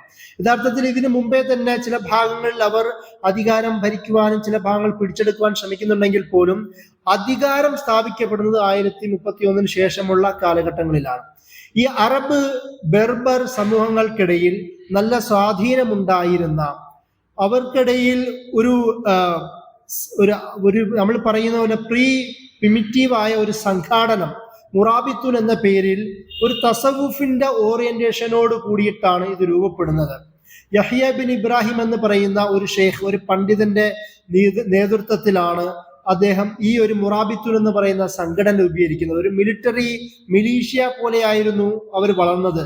ഈ റിബാത്ത് എന്നുള്ള പദത്തിന്റെ പ്രത്യേകത നമുക്കറിയാം. അതായത് ഒരു നാടിന്റെ ഫ്രണ്ടിയർ ഏരിയകളിൽ സൈനിക സന്നാഹം നടത്തുന്ന ആ ഒരു സംവിധാനത്തിനെയാണല്ലോ, ടെന്റുകളെ കേന്ദ്രീകരിച്ചിട്ടാണല്ലോ റിബാത്ത് എന്ന് പറയാം. അതുകൊണ്ട് തന്നെ എപ്പോഴും യുദ്ധസന്നദ്ധരായ, എപ്പോഴും യുദ്ധത്തിന് സജ്ജരായ, സമരവീര്യമുള്ള പോരാളികളായ, അതേസമയം തന്നെ ഈ ശരീഅത്ത് അനുസരിച്ച് ജീവിക്കണമെന്ന് ആഗ്രഹിക്കുന്ന, പ്രവർത്തിക്കുന്ന ഒരു വിഭാഗമായിരുന്നു മുറാബിത്തുൻ. 1035 യഹ്യ ബിൻ ഇബ്രാഹിം എന്ന് പറയുന്ന മുറാബിത്തുന്റെ നേതാവ് ഹജ്ജ് ചെയ്യുവാൻ പോകുകയും പിന്നീട് ഇന്നത്തെ ടുണീഷ്യയിലെ ഖൈറുവാൻ ഭാഗത്തെത്തുകയും അവിടെ ഉണ്ടായിരുന്ന പണ്ഡിതന്മാരോട് ഞങ്ങൾക്ക് പറ്റുന്ന ഒരു സൈനിക നേതാവിനെ, ഒരു യുവ നേതാവിനെ വേണമെന്ന് ആവശ്യപ്പെടുകയും ചെയ്യുമ്പോഴാണ് അവരുടെ പ്രധാന നേതാവായിരുന്ന ഇബ്നു താഷിഫീൻ എന്ന് പറയുന്ന അബ്ദുല്ലാഹിബിൻ യാസീൻ എന്ന് പറയുന്ന പണ്ഡിതനും ചെറുപ്പക്കാരനും പോരാളിയുമായ ഒരു നേതാവിനെ അദ്ദേഹത്തിന്റെ കയ്യിലേക്ക് ഏൽപ്പിച്ചു കൊടുക്കുന്നത്. ഈ അബ്ദുല്ലാഹിബിൻ യാസീൻ ആണ് മുറാബിത്തൂൻ എന്ന് പറയുന്ന രാജവംശം, പിന്നീട് രാജവംശമായി മാറിയ ഈ ഒരു ഭരണ സംവിധാനത്തെ സ്പെയിനിൽ 1030-കൾക്ക് ശേഷം വ്യാപിപ്പിക്കുവാനും പിന്നീട് ഭരിക്കുവാനും തുടങ്ങുന്നത്. ഇദ്ദേഹത്തിന്റെ ഒരു നീണ്ട കാലഘട്ടം നമുക്കത് അറിയാം. നമ്മൾ മറ്റൊരു പ്രത്യേകത, അൽ മുറാബിത്തൂന്റെ മറ്റൊരു പ്രത്യേകത, അവർ ഖിലാഫത്ത് എന്നുള്ള പദം സ്വീകരിച്ചില്ല. അവർ ബാഗ്ദാദി ഖിലാഫത്തിനെ നോമിനലായി പേരിൽ അംഗീകരിക്കുകയും സ്വതന്ത്രമായി തന്നെ സ്പെയിനിന്റെ ചുറ്റുപാടുള്ള ഭാഗങ്ങളിൽ ഭരിക്കുവാൻ ആഗ്രഹിക്കുകയും ചെയ്ത വിഭാഗമാണ്. അതുകൊണ്ട് തന്നെ സ്വയം അമീറുൽ മുസ്ലിമീൻ എന്നുള്ള ഒരു പദമാണ് ഇവർ സ്വയം സ്വീകരിച്ചത്. അതുകൊണ്ട് തന്നെ പിന്നീട് ഇവരുടെ ഒരു പ്രത്യേകത പറയുന്നത്, ഇവരുടെ ചുറ്റുപാടുമുണ്ടായിരുന്ന വിവിധ ഡൈനാസ്റ്റികളെ പരാജയപ്പെടുത്തിക്കൊണ്ട് നോർത്ത് ആഫ്രിക്കയുടെ വിവിധ ഭാഗങ്ങളിലേക്കും സ്പെയിനിന്റെ ഭാഗങ്ങളിലേക്കും ഇവർ വ്യാപിക്കുകയും ആ ഭാഗങ്ങളൊക്കെ പിടിച്ചെടുക്കാൻ ശ്രമിക്കുകയും ചെയ്യുന്നുണ്ട്. മറ്റൊരു പ്രത്യേകത, താരിഖ് ഇബ്നു സിയാദിനെ ക്രിസ്തീയ ജനതകൾ തന്നെ തങ്ങളെ സഹായിക്കുവാൻ ക്ഷണിച്ചു എന്നതുപോലെ നമുക്ക് ഈ ഇബ്നു യാസീനിന്റെ ചരിത്രത്തിലും ഉദാഹരണം കാണുവാൻ പറ്റും. അവിടെ ഉണ്ടായിരുന്ന ക്രിസ്തീയ ഭരണാധികാരി അദ്ദേഹത്തെ സഹായിക്കുവാൻ ഇബ്നു യാസീനെ ക്ഷണിക്കുകയും ആ ക്ഷണം സ്വീകരിച്ചുകൊണ്ട് അവരെ ഉപദ്രവിച്ചിരുന്ന എതിരാളിയായ ക്രിസ്ത്യൻ ഭരണാധികാരികളെയും, അതുപോലെ തന്നെ അന്ന് ചില ചെറിയ ചെറിയ മുസ്ലിം ഡൈനാസ്റ്റികളും നിലവിലുണ്ടായിരുന്നു. സ്പാനിഷ് ചരിത്രത്തിൽ രണ്ട് തരത്തിലുള്ള പെറ്റി കിങ്ഡംസ് ഉണ്ടാകും. ഒന്ന് മുസ്ലിങ്ങളായ ചെറിയ ചെറിയ നാട്ടുരാജാക്കന്മാർ, മറ്റൊന്ന് ക്രിസ്തീയ നാട്ടുരാജാക്കന്മാർ. ഈ 1031 ഉമയ്യ ഖിലാഫത്ത് തകർന്നതിന് ശേഷം ചെറിയ ചെറിയ മുസ്ലിം ഡൈനാസ്റ്റികൾ അതിന്റെ മുക്കുമൂലകളിലും പരക്കുകയുണ്ടായി. ഇവർ അവരുടെ അധികാരം നിലനിർത്തുവാൻ വേണ്ടി വൻ ഭീമമായ ടാക്സും ജിസിയ അടക്കമുള്ള ഭാഗങ്ങൾ ജനങ്ങളിൽ നിർബന്ധം ചെലുത്താനും തുടങ്ങി. അപ്പോൾ ഇവരെയും കൂടി പരാജയപ്പെടുത്തുക എന്ന ഉദ്ദേശത്തോടും കൂടിയിട്ടാണ് ക്രിസ്തീയ ഭരണാധികാരികൾ നാട്ടുരാജാക്കന്മാർ ഇബ്നു യാസീനെ ക്ഷണിക്കുകയും ഇവരെയൊക്കെ പരാജയപ്പെടുത്തുകയും ചെയ്യുന്നത്. ഇബ്നു ഖൽദൂൻ അദ്ദേഹത്തിന്റെ ചരിത്ര ഗ്രന്ഥത്തിൽ ഇവരുടെ സ്ട്രാറ്റജിയെ, മുറാബിത്തൂന്റെ സ്ട്രാറ്റജിയെ ബദർ യുദ്ധവുമായും നബി സല്ലല്ലാഹു അലൈഹി വസല്ലമയുടെ യുദ്ധതന്ത്രങ്ങളുമായി താരതമ്യം ചെയ്തുകൊണ്ട് പറയുന്നതായിട്ട് ചരിത്രകാരന്മാർ ഇബ്നു ഖൽദൂൻ തന്നെ വിശദീകരിക്കുന്നുണ്ട്. അതായത് ഈ മുറാബിത്തൂൻ എന്ന് ഞാൻ നേരത്തെ പറഞ്ഞതുപോലെ അവരുടെ അഖീദ ഇത് ഇസ്ലാമിന് വേണ്ടിയിട്ടുള്ള പോരാട്ടമാണ്, തൗഹീദ് സ്ഥാപിക്കാനുള്ള പോരാട്ടമാണ്, അക്രമികളായ മുസ്ലിം നാട്ടുരാജന്മാരെ പരാജയപ്പെടുത്തുവാനുള്ള പോരാട്ടമാണ്, അതുപോലെ തന്നെ അഹ്ലി കിതാബുകാരായ യഹൂദരെയും ക്രിസ്ത്യൻസിനെയും സഹായിക്കാനുള്ള പോരാട്ടമാണ് എന്നൊക്കെ ഒരു ആശയത്തിന്റെ പേരിലാണ് ഈ പോരാട്ടം പോലും ഉണ്ടാവുന്നത്. അവിടെ ഉണ്ടായിരുന്ന ക്രിസ്തീയ ഭരണാധികാരികളും ബാക്കിയുള്ള മുസ്ലിം സൈനികരും എല്ലാവരും കൂടെ ഇദ്ദേഹത്തിന്റെ കീഴിൽ ചേരുകയും 1,50,000 വരുന്ന വലിയൊരു സൈനിക പട ഇദ്ദേഹം രൂപീകരിക്കുകയും ആ ഒരു സൈനിക പടയോടുകൂടി ബാക്കിയുള്ള ക്രിസ്തീയ ഭരണാധികാരികളെ പരാജയപ്പെടുത്തിക്കൊണ്ടാണ് ഈ അബ്ദുല്ലാഹ് ഇബ്നു യാസീൻ അൽ മുറാബിത്തൂൻ എന്ന് പറയുന്ന സംഘാടനം അല്ലെങ്കിൽ ഒരു മുസ്ലിം പൊളിറ്റിക്കൽ പവർ ആ ഭാഗത്ത് രൂപീകരിക്കുന്നതായും നമുക്ക് കാണാം. ചരിത്രത്തിൽ വളരെ ഏറ്റവും പ്രസിദ്ധമായ ഒരു യുദ്ധമുണ്ട് 1099. അവിടെ ഉണ്ടായിരുന്ന അൽഫോൺസോ ആറാമൻ എന്ന് പറയുന്ന ക്രിസ്തീയ ഭരണാധികാരികളെ പരാജയപ്പെടുത്തുന്നു ഇദ്ദേഹം. ഈ പരാജയം വലിയൊരു വിജയമായി അന്നത്തെ മുസ്ലിങ്ങൾ കണ്ടിരുന്നു. കാരണം ഈ ക്രുസേഡ് വാർ, കുരിശ യുദ്ധത്തിന് നേതൃത്വം കൊടുത്ത രാജാക്കന്മാരിൽ ഒരാളായിരുന്നു അവിടെ ഉണ്ടായിരുന്ന അൽഫോൺസോ ആറാമൻ എന്ന് പറയുന്ന രാജാവ്. അദ്ദേഹത്തിനെ പരാജയപ്പെടുത്തുക എന്നതും ഇദ്ദേഹത്തെ സംബന്ധിച്ചിടത്തോളം വലിയ വിജയമായി ചരിത്രകാരന്മാർ ചൂണ്ടിക്കാട്ടുന്നത് നമുക്ക് കാണുവാൻ കഴിയും. അത് മാത്രമല്ല, ചില നിരീക്ഷണ പ്രകാരം ഇദ്ദേഹം എങ്ങാനും പരാജയപ്പെട്ടിരുന്നുവെങ്കിൽ അല്ലെങ്കിൽ മുറാബിത്തൂൻ അവിടെ ഉണ്ടായില്ലായിരുന്നുവെങ്കിൽ ആ ഭാഗങ്ങളടക്കം നോർത്ത് ആഫ്രിക്കയുടെ തുനീഷ്യ, മഗ്രിബ്, അൾജീരിയ, മൊറോക്കോ അടക്കമുള്ള ഭാഗങ്ങൾ മുഴുവനും നേരത്തെ തന്നെ ഇവരുടെ കുരിശുദ്ധക്കാരുടെ കയ്യിൽ അകപ്പെടുമായിരുന്നു. അതുവഴി ഫലസ്തീനും സിറിയയും ഈജിപ്തും മെഡിറ്ററേനിയൻ ഭാഗത്തെ ചുറ്റുപാടുമുള്ള രാഷ്ട്രങ്ങളും നേരത്തെ തന്നെ ആയിരങ്ങളുടെ പശ്ചാത്തലത്തിൽ തന്നെ ക്രുസേഡ് ശക്തികളുടെ കീഴിൽ വരുമായിരുന്നു എന്ന് പറയുന്നു. അപ്പോൾ ഈ ഒരു ഇവരുടെ കുരിശുദ്ധത്തിന്റെ ശക്തമായ നീക്കത്തെ തടയിടുവാനും അവരെ പരാജയപ്പെടുത്തുവാനും അതിന് നേതൃത്വം വഹിച്ച ആളാണ് ഇദ്ദേഹം. യൂസുഫ് ഇബ്നു താഷിഫിന്റെ ചരിത്രത്തിലും നമുക്ക് ഇതേപോലെ ഒരുപാട് ഉദാഹരണങ്ങൾ കാണാൻ കഴിയും. അബ്ദുല്ലാഹ് ഇബ്നു യാസിന് ശേഷം വളരെ ശക്തനായ ഭരണാധികാരിയാണ് യൂസുഫ് ഇബ്നു താഷിഫീൻ. അദ്ദേഹത്തിന്റെ ഒരു കോൺട്രിബ്യൂഷനും മുറാബിത്തൂൻ കാലഘട്ടത്തിന്റെ ഒരു വലിയ സംഭാവനയായി ചരിത്രത്തിൽ രേഖപ്പെടുത്തുന്നുണ്ട്. ഇവരുടെ പരാജയത്തിന് ശേഷം, അതായത് മുറാബിത്തൂനെ പരാജയപ്പെടുത്തിക്കൊണ്ട്, ഞാൻ നേരത്തെ പറഞ്ഞല്ലോ എല്ലാ ഡൈനാസ്റ്റികളും ആദ്യ ഭരണാധികാരികൾ വളരെ ഐഡിയലിസ്റ്റായ, അഖീദയിൽ അടിയുറച്ചു നിൽക്കുന്ന, ശരീഅത്തിനെ അംഗീകരിക്കുന്ന, ജന അഭിപ്രായത്തെ മാനിക്കുന്ന ജനഹിതം മാനിക്കുന്ന, നീതിപരമായി ഭരിക്കാൻ ആഗ്രഹിക്കുന്നവരായിരുന്നു. പക്ഷെ പിന്നീട് വന്ന് അവസാനം അതൊരു സാധാ രാജവംശമായി മാറുകയും അത് അവരുടെ പതനത്തിലേക്ക് എത്തുകയും പിന്നീട് അടുത്ത പൊങ്ങി വരുന്നത് അൽ മുവഹിദൂൻ എന്ന് പറയുന്ന ഒരു സൈനിക ശക്തിയാണ്. ഈ മുവഹിദൂൻ എന്ന് പറയുന്നത് അത് സ്ഥാപിക്കുന്നത് വളരെ പ്രമുഖനായ ഇബ്നു തൂമർത്ത് എന്നറിയപ്പെട്ട സൈനിക നേതാവാണ്. അതേസമയം അദ്ദേഹത്തെ സ്പാനിഷ് ഇസ്ലാമിക ചരിത്രത്തിൽ സൂഫിയ എണ്ണുന്നവരുണ്ട്.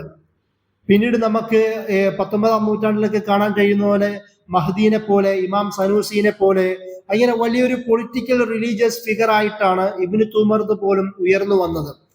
അദ്ദേഹമാണ് ഇത് സ്ഥാപിക്കുന്നതെങ്കിൽ പോലും പക്ഷേ ഈ മുവഹിദ് ഡൈനാസ്റ്റിയെ 1130 മുതൽ പിന്നീട് 1269 വരെ നീണ്ടു നിൽക്കുന്ന കാലഘട്ടത്തിലേക്ക് വളരെ സുശക്തമായ ഒരു ഭരണ സംവിധാനം ഉയർത്തിക്കൊണ്ടുവരുന്നതിൽ സഹായിക്കുന്നത് അബ്ദുൽ മുഅ്മിൻ അൽ ഗനി എന്ന് പറയുന്ന, അബ്ദുൽ മുഅ്മിൻ അൽ ഉമി എന്ന് പറയുന്ന ഇവർക്ക് ശേഷം വന്ന വലിയ ഒരു ഭരണാധികാരിയാണ്. അദ്ദേഹത്തിന്റെ നേതൃത്വത്തിലാണ് മുറാബിത്തുവിന്റെ കീഴിൽ എന്തൊക്കെ പ്രദേശങ്ങൾ ഉണ്ടായിരുന്നു അതൊക്കെ ഇദ്ദേഹം പിടിച്ചുകൊണ്ട് കീഴിലേക്ക് കൊണ്ടുവരുന്നത്.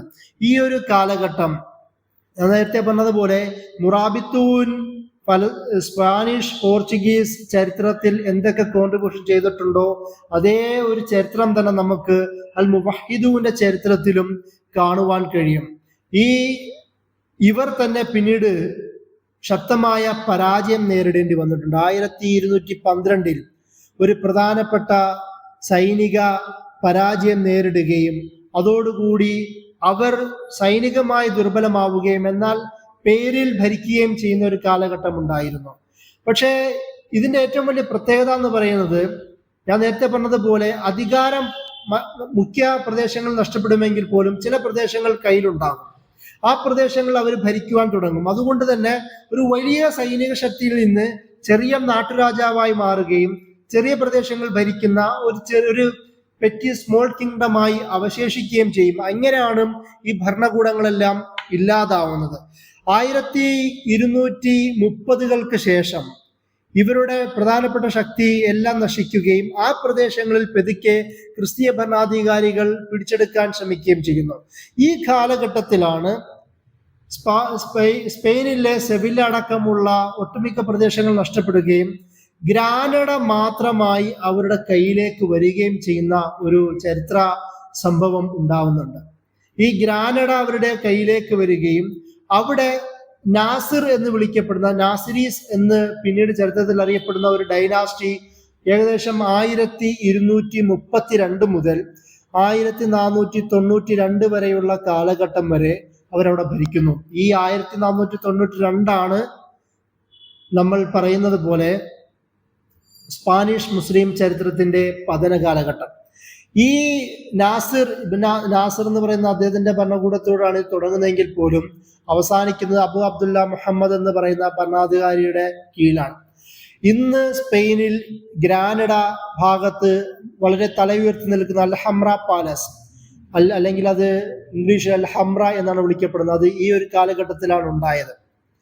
ഞാൻ നേരത്തെ പറഞ്ഞതുപോലെ ബാക്കിയുള്ള എല്ലാ പ്രദേശങ്ങളും നഷ്ടപ്പെടുകയും അവസാനം ഗ്രാനഡ മാത്രമായി വരികയും ഏകദേശം ഒരു നൂറ്റാണ്ടിന്റെ അടുത്തെങ്കിലും അവർക്ക് ഭരിക്കാൻ കഴിഞ്ഞുവെങ്കിൽ പോലും പിന്നീട് സംഭവിക്കുന്നത് ക്രിസ്തീയ ഡൈനാസ്റ്റികൾ അവരുടെ പരാജയ കാരണങ്ങൾ, എന്തുകൊണ്ടാണ് തങ്ങൾ പരാജയപ്പെടുന്നത്, തങ്ങളുടെ ഭിന്നതകൾ എന്തുകൊണ്ടാണ്, പ്രത്യയശാസ്ത്രപരമായും അല്ലെങ്കിൽ സൈനികപരമായും എന്തുകൊണ്ടാണ് മുസ്ലിങ്ങളോട് ചേർത്ത് നിൽക്കാൻ കഴിയാത്ത എന്നുള്ള ആലോചനകൾ അവർക്കിടയിൽ സജീവമാവുകയും അതിൻ്റെ ഫലമായി 1499 ഈ കാസിൽ കേന്ദ്രീകരിച്ച് ഭരിച്ചിരുന്ന ഇസബെല്ല രാജ്ഞിയും അതുപോലെ തന്നെ അരഗോൺ ഭാഗത്തുണ്ടായിരുന്ന ഫെർഡിനാൻഡും തമ്മിൽ വൈവാഹിക ബന്ധമുണ്ടാവുന്നു.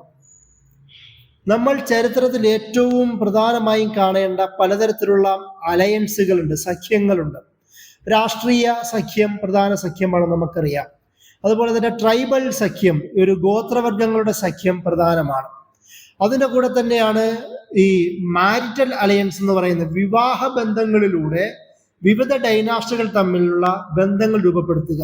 അത് അതുണ്ടാവുന്നതോടുകൂടി സാമന്ത രാഷ്ട്രങ്ങളായി മാറുകയും ഒരൊറ്റ ഭരണാധികാരിയോ അല്ലെങ്കിൽ ഒരു പ്രധാന ഭരണാധികാരിയുടെ കീഴിൽ ഒരുപാട് സൈനിക ശക്തി ഒന്നിച്ചു വരികയും ചെയ്യുന്ന സാഹചര്യം രൂപപ്പെടും.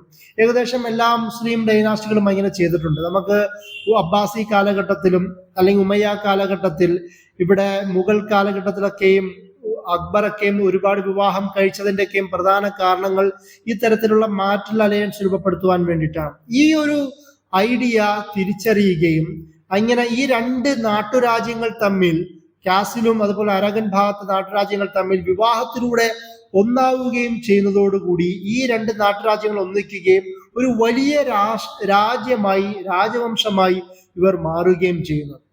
ഇതാണ് 1469 ഈ മൂവാണ് യഥാർത്ഥത്തിൽ സ്പെയിനിലെ മുസ്ലിം ചരിത്രത്തെ അവിടുന്ന് തുടച്ചു നീക്കുവാനുള്ള ആദ്യത്തെ സ്റ്റെപ്പായി മാറുന്നത്. അങ്ങനെ 1478 സ്പെയിനിൽ അവിടെ ഒരു ഇൻക്വിസിഷൻ തുടങ്ങുന്നു. ക്രിസ്തീയ മത പൗരോഹിത്യത്തിന്റെ നേതൃത്വത്തിൽ അവരെ എതിർക്കുന്ന യഹൂദന്മാരെയും മുസ്ലിങ്ങളെയും ശക്തമായി നേരിടുകയും ഭീഷണിപ്പെടുത്തുകയും നാടുകടത്തുകയും കൊല്ലുകയും ചെയ്യുന്ന ഇൻക്വിസിഷൻ രീതി തുടങ്ങുന്നത് 1478 ഏകദേശം 10 വർഷത്തിന് ശേഷം തന്നെ 1492 അവസാനത്തെ ഭരണാധികാരിയായിരുന്ന അബു അബ്ദുല്ല മുഹമ്മദിനെ അവിടുന്ന് പരാജയപ്പെടുത്തുകയും ആ ഭാഗം മുഴുവൻ പിടിച്ചെടുക്കുകയും അങ്ങനെ അവസാനം സ്പെയിനിൽ അവശേഷിച്ചിരുന്ന ഗ്രാനഡ ഭാഗത്തുണ്ടായിരുന്ന മുസ്ലിം ഭരണാധികാരിയുടെയും അധികാരത്തെയും ഇല്ലാതാക്കുകയും എന്നേക്കുമായി മുസ്ലിം അധികാരത്തെ അവിടുന്ന് നശിപ്പിക്കുകയും ചെയ്യുന്ന സംഭവം ഉണ്ടാവുന്നത് 1492 ഇത് നമ്മളെ കേരളക്കാരെ സംബന്ധിച്ചിടത്തോളം വളരെ പ്രധാനപ്പെട്ട ഒരു ഡേറ്റും കൂടിയിട്ടാണ്. നമ്മൾ ഈ ചരിത്രം പഠിക്കുമ്പോൾ ഇത് എങ്ങനെയാണ് മലയാളവുമായും കേരളക്കരയുമായി ബന്ധപ്പെടുന്നത് എന്നും കൂടി മനസ്സിലാക്കണം. ഈ ഒരു കാലഘട്ടത്തിലാണ് വാസ്കോ ഡി ഗാമ പോർച്ചുഗലിൽ നിന്ന് നമ്മുടെ കേരളത്തിലേക്ക് എത്തുന്നത്. 1498 വാസ്കോ ഡി ഗാമ കേരളത്തിലെത്തുന്നത്. ശക്തമായ കുരിശുയുദ്ധ പശ്ചാത്തലം നിറഞ്ഞു നിൽക്കുന്ന ഒരു കാലഘട്ടം, മുസ്ലിങ്ങൾ അതിനെതിരെ പോരാടുന്ന കാലഘട്ടം. അത് ഏകദേശം ഷാം, മെഡിറ്ററേനിയൻ ഭാഗത്തുള്ള ഭാഗങ്ങൾ, അതുപോലെ തന്നെ ഉസ്മാനിയ ഖിലാഫത്ത് ശക്തമാവുന്ന ഒരു കാലഘട്ടം കൂടിയാണ് ഈ കാലഘട്ടം. 1453 സുൽത്താൻ മുഹമ്മദ് ഫാത്തി കോൺസ്റ്റാന്റിനോപ്പിൾ പിടിച്ചടക്കുന്നത് പോലും സ്പാനിഷ് ഭാഗങ്ങൾക്കിടയിൽ, അവിടുത്തെ രാജവംശങ്ങൾക്കിടയിൽ മുസ്ലിങ്ങൾക്കെതിരെ ശക്തമായ മതവിരോധം രൂപപ്പെടുവാനും കാരണമായിട്ടുണ്ട്. അതും കൂടി നമ്മൾ മനസ്സിലാക്കണം. ഇതെല്ലാം ഉസ്മാനിയ ഖിലാഫത്തിന്റെ അല്ലെങ്കിൽ ഉസ്മാനി ഭരണാധികാരികളുടെ ഈ വളർച്ച, അവരുടെ കോൺസ്റ്റാന്റിനോപ്പിൾ പിടിച്ചെടുക്കുന്ന ചരിത്ര കാലഘട്ടം, അതിനു മുമ്പ് സലാഹുദ്ദീൻ അയ്യൂബി, നൂറുദ്ദീൻ സംഗി, ഇമാദുദ്ദീൻ സംഗി, സൈഫുദ്ദീൻ ഖുത്തൂസ്, അതുപോലെ തന്നെ കുത്തുബുദ്ദീൻ ബൈബേഴ്സ് അടക്കമുള്ള വലിയ വലിയ മംലൂക്ക്, അതുപോലെ തന്നെ അയ്യൂബി രാജവംശങ്ങളൊക്കെയും ഈ കുരിശ് യുദ്ധക്കാരെ പരാജയപ്പെടുത്തുന്ന കാലഘട്ടം. ഇതൊക്കെ നേരിട്ടും കണ്ടും അറിഞ്ഞുകൊണ്ടിരിക്കുന്ന ഈ ക്രിസ്തീയ ഭരണാധികാരികൾ ചർച്ച് അധികാരത്തിന്റെ നേതൃത്വത്തോടു കൂടി തന്നെ, അവരുടെ സപ്പോർട്ടോടു കൂടി, ആ ഒരു കുരിശുയുദ്ധ മനോഭാവത്തോടും കൂടിയിട്ടാണ് വാസ്കോ ഡി ഗാമ നമ്മുടെ കേരളത്തിലേക്ക് എത്തുന്നത്. അതുകൊണ്ട് തന്നെയാണ് ഹജ്ജിന് പോയ മുസ്ലിം ഹാജിമാരെ കപ്പലുകൾ നശിപ്പിച്ചു കളയുകയും കൂട്ടക്കൊല ചെയ്യുകയും അവരെ കൊള്ളയടിക്കുകയും ചെയ്യുന്നത്. അതുകൊണ്ട് തന്നെയാണ് കൊച്ചിയിലെയും കോഴിക്കോടും ഉണ്ടായിരുന്ന മുസ്ലിം മെർച്ചന്റുകളെയും കച്ചവടക്കാരെയും ആൾക്കാരെയും ഉപദ്രവിക്കുന്ന ചരിത്രം ഉണ്ടാവുന്നത്. ഈ ഒരു പശ്ചാത്തലത്തിൽ എഴുതപ്പെട്ട കിതാബാണ് നമ്മുടെ സൈനുദ്ദീൻ മഖ്ദൂം ഒന്നാമന്റെ തഹ്രീൽ എന്ന് പറയുന്ന കിതാബ്. തഹ്രീൽ ഇമാൻ എന്ന് പറഞ്ഞാൽ ജിഹാദി അബ്ദത്ത് സുൽബാൻ എന്നാണ് അതിന്റെ കിതാബിന്റെ പേര് തന്നെ. കുരിശിന്റെ ആൾക്കാർക്കെതിരെ ജിഹാദ് ചെയ്യുവാനുള്ള പ്രേരണ എന്നാണ് ആ കിതാബിന്റെ അർത്ഥം തന്നെ. അതായത് പോർച്ചുഗീസിൽ നിന്ന് വരുന്ന ഈ ഗ്രാനഡൻ ഭാഗത്ത് പോർച്ചുഗീസിൽ നിന്ന്, സ്പെയിനിൽ നിന്ന് വരുന്ന ആ പോർച്ചുഗീസ് ഇൻവേഡേഴ്സിനെ, അധിനിവേശകർക്കെതിരെ പോരാടുക എന്ന് പറഞ്ഞ് എഴുതിയ സൈനുദ്ദീൻ മഖ്ദൂമിന്റെ രചനയിൽ പോലും കുരിശ് യുദ്ധക്കാർ, കുരിശിന്റെ ആൾക്കാർ അല്ലെങ്കിൽ ക്രൂസൈഡ് എന്ന് പറയുന്ന പരാമർശം പോലും ഉണ്ട് എന്നുള്ളതാണ്. അപ്പൊ അങ്ങനെയാണ് നമ്മുടെ കേരളത്തിന്റെ ചരിത്രം ഈ സ്പാനിഷ് ചരിത്രവുമായി ബന്ധപ്പെടുന്നത്. അതുകൊണ്ട് തന്നെ ഈ ഗ്രാനഡയുടെ പതനം അവിടെ ഈ ക്രിസ്തീയ അധികാരം രൂപപ്പെടുന്നതും ശക്തമാവുന്നതും കേരളത്തിലേക്കുള്ള അധിനിവേശത്തിന്റെ കാരണവും മാറുന്നു എന്നതും കൂടി നമ്മൾ ചേർത്ത് വായിക്കേണ്ടതുണ്ട്. 1500കളിൽ റീകോൺക്വിസ്റ്റ എന്ന പേരിൽ അവർ ശക്തമായ യജ്ഞം തുടങ്ങുകയും അവിടെ ഉണ്ടായിരുന്ന ആൾക്കാർക്ക് 3 കണ്ടീഷൻസ് മുന്നിൽ വെക്കുകയാണ് ചെയ്തത്. ഒന്നുകിൽ നിങ്ങൾ ക്രിസ്ത്യാനിയാവുക, അല്ലെങ്കിൽ നിങ്ങൾ നാട് കടക്കുക, അല്ലെങ്കിൽ നിങ്ങൾ കൊല്ലപ്പെടാൻ തയ്യാറെടുക്കുക. ഈ തരത്തിലുള്ള 3 പ്രഖ്യാപനങ്ങൾ ഉണ്ടാവുകയും ചില ആൾക്കാർ അവിടുന്ന് രക്ഷപ്പെടുകയും അമേരിക്കൻ ചില ഭാഗങ്ങളിലേക്കും യൂറോപ്പിന്റെ ഭാഗങ്ങളിലേക്കും മൊറോക്കോ, നോർത്ത് ആഫ്രിക്കൻ ഭാഗങ്ങളിലേക്ക് രക്ഷപ്പെടാൻ ശ്രമിച്ചു. ചില ആൾക്കാർ നിർബന്ധിതമായി ക്രിസ്ത്യാനികളായി മാറേണ്ടി വന്നു. കുറെ ആൾക്കാർ കൊല ചെയ്യപ്പെട്ടു. ചില ആൾക്കാർ പേരിൽ ക്രിസ്ത്യാനിയാവുകയും അവർ ഉള്ളിന്റെ ഉള്ളിൽ മുസ്ലിങ്ങളായി ജീവിക്കാൻ ശ്രമിക്കുകയും ചെയ്തു. പക്ഷേ നിയമപരമായി ലീഗലി ക്രിസ്ത്യാനി ആയതോടുകൂടി പിന്നീട് വന്ന അവരുടെ തലമുറകൾ ക്രിസ്തീയ ജനതയായി മാറ്റപ്പെടുകയാണ് ചെയ്തത്. ഇത്രയും കാലഘട്ടം 711 മുതൽ 1492 വരെയുള്ള കാലഘട്ടങ്ങളിൽ ഈ മുസ്ലിം ഭരണാധികാരികൾ ഉണ്ടാക്കിയെടുത്ത ആർക്കിടെക്ചറുകളെ അവരെ ബാറാക്കിയും അതുപോലെ തന്നെ കുതിരാലയങ്ങളാക്കി മാറ്റുകയും മ്യൂസിയമാക്കി മാറ്റുകയും അതിൻ്റെ കൂടെ തന്നെ ക്യാബറെ നടക്കുന്നത്, അതുപോലെ ഡാൻസ് മേഖല അങ്ങനെയുള്ള സംവിധാനങ്ങളാക്കി മാറ്റുകയും ചെയ്ത ചരിത്രമാണുള്ളത്. ഈ ഒരു പശ്ചാത്തലത്തിലാണ് ഞാൻ നേരത്തെ പറഞ്ഞതുപോലെ ഏകദേശം 40 അത്രയോ ഖബറിസ്ഥാൻ മാത്രമേ ഉള്ളൂ എന്നും 2000-ഓളം പള്ളികൾ അല്ലെങ്കിൽ സംവിധാനങ്ങൾ മാത്രമേ അവിടെ ഉള്ളൂ എന്നുമുള്ള ചരിത്രം നമ്മൾ മനസ്സിലാക്കേണ്ടതുണ്ട്. ഇപ്പോൾ വളരെ സജീവമായി തന്നെ ഇസ്ലാമിക പ്രവർത്തനങ്ങൾ അവിടെ നടക്കുന്നുണ്ട്. ഒരുപാട് പണ്ഡിതന്മാർ അവരിൽ നിന്ന് രൂപപ്പെടുകയും ചെയ്യുന്നുണ്ട്. എന്താണെങ്കിൽ പോലും ഈ നീണ്ട കാലഘട്ടം മുസ്ലിങ്ങൾ ഭരിച്ച സ്പെയിനിൽ ഇപ്പോൾ നമുക്ക് തുച്ഛമായ ജനസംഖ്യ, വിരലിലെണ്ണാവുന്ന ജനസംഖ്യ മാത്രമേ ഉള്ളൂ. എന്നാൽ പോലും നമ്മൾ മനസ്സിലാക്കേണ്ട മറ്റൊരു കാര്യം, സ്പാനിഷ് ജനതകൾക്കിടയിൽ ഇസ്ലാമിക വ്യാപനം ശീഘ്രം നടക്കുന്ന വാർത്തകളും കൂടി ഉണ്ടാവുന്നുണ്ട്. എല്ലായ്പ്പോഴും ഇസ്ലാമോഫോബിയയും xenofobia പോലുള്ള പ്രതിലോമകരമായ ചിന്തകൾ വ്യാപിക്കുന്ന പശ്ചാത്തലത്തിൽ തന്നെയാണല്ലോ ഇസ്ലാമിന്റെ ഒരു വ്യാപനവും ശക്തമാവുന്നത്. അതുകൊണ്ട് തന്നെ സ്പെയിനിൽ പോലും ആ ഒരു ഇസ്ലാമിന്റെ വ്യാപനത്തിന് അവിടെ ഉണ്ടാവുന്ന അക്രമ പ്രവർത്തനങ്ങൾ തന്നെ കാരണമാവുന്ന ഒരു പശ്ചാത്തലവും കൂടി ഉണ്ടതായിട്ട് ഞാൻ പറയുകയാണ്.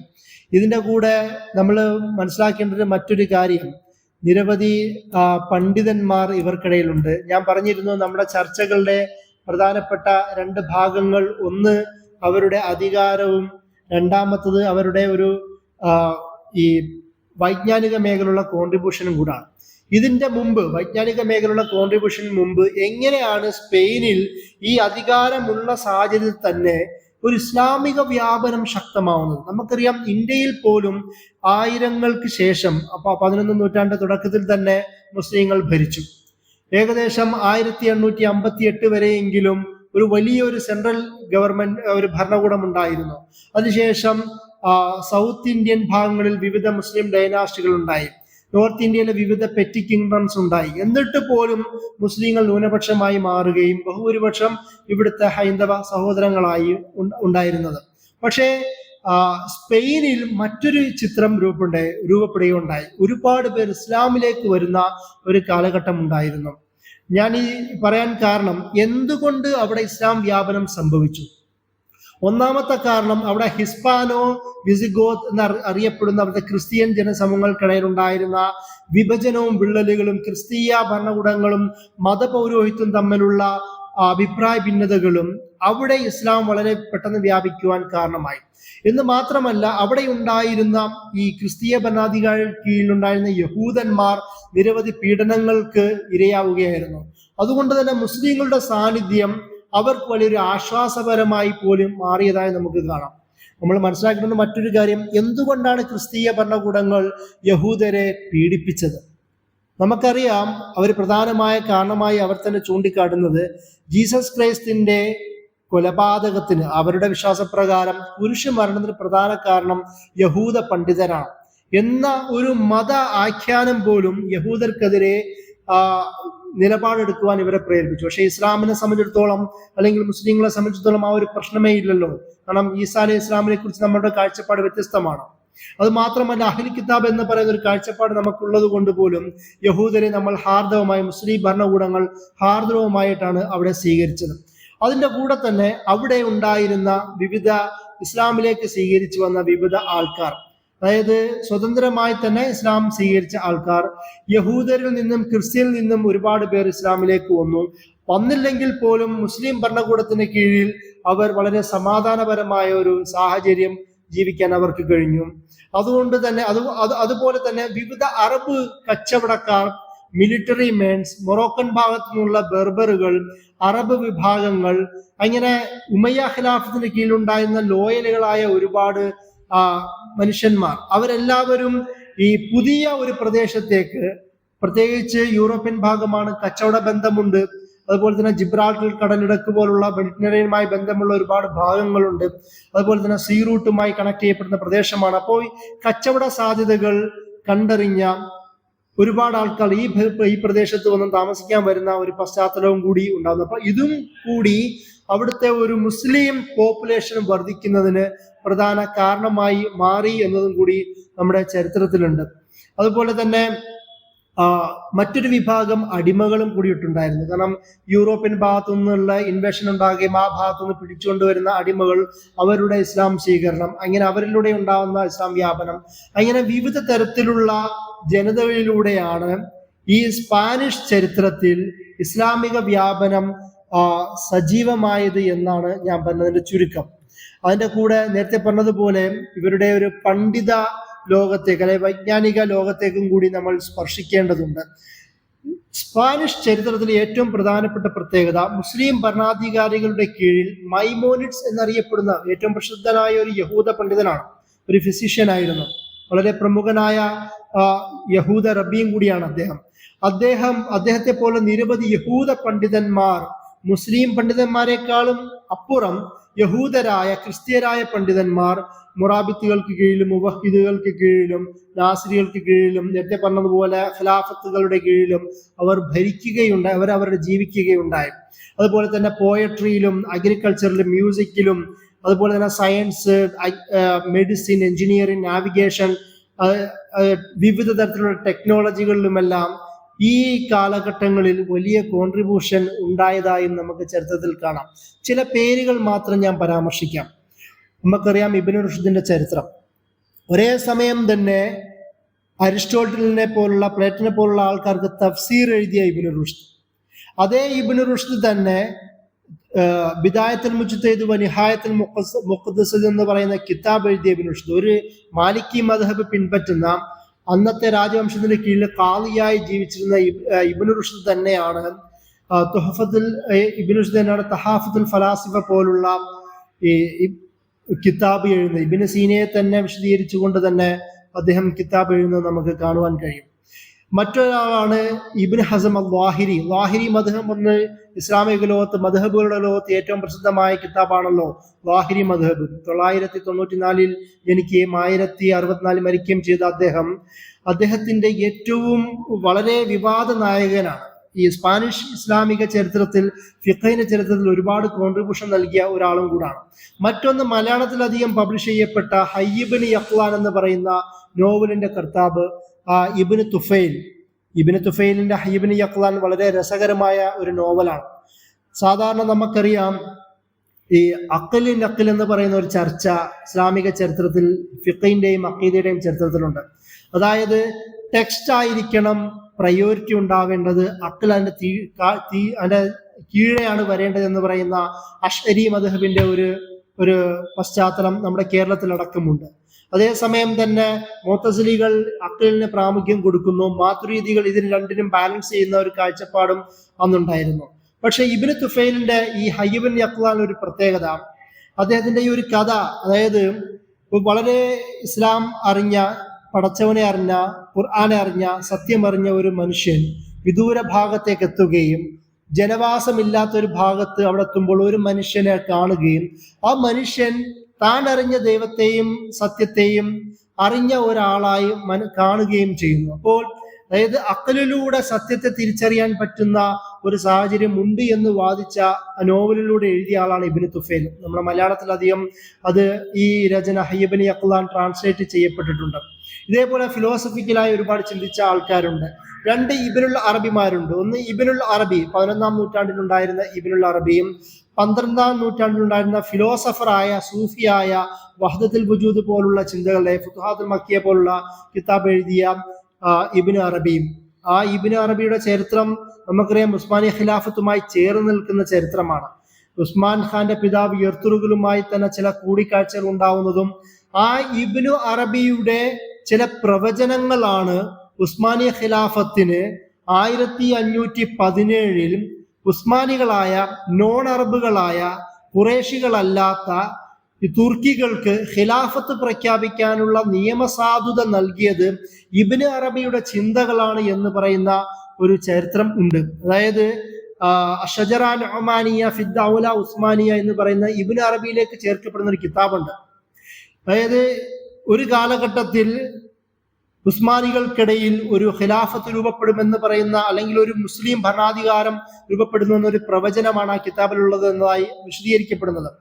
ആ ഒരു ഉസ്മാനിയ ഖിലാഫത്ത് എന്ന് പറയുന്ന ഭരണാധികാരികൾക്ക് ഖിലാഫത്ത് എന്ന് പറയുന്ന ഇസ്ലാമിക നിയമസാധുത നൽകുന്നതിന് കാരണക്കാരനായി ഉസ്മാനി പണ്ഡിതന്മാർ ഇന്നും വിശ്വസിക്കുന്നത് ഇബ്നു അറബിയാണ്. ആ ഇബ്നു അറബി ജനിച്ചതും ഇബ്നു അറബി ഉണ്ടായിരുന്നത് അവിടെയാണ്, സ്പാനിഷ് ആ ഭാഗത്തായിരുന്നു എന്ന് നമുക്ക് ചരിത്രത്തിൽ കാണുവാൻ കഴിയും.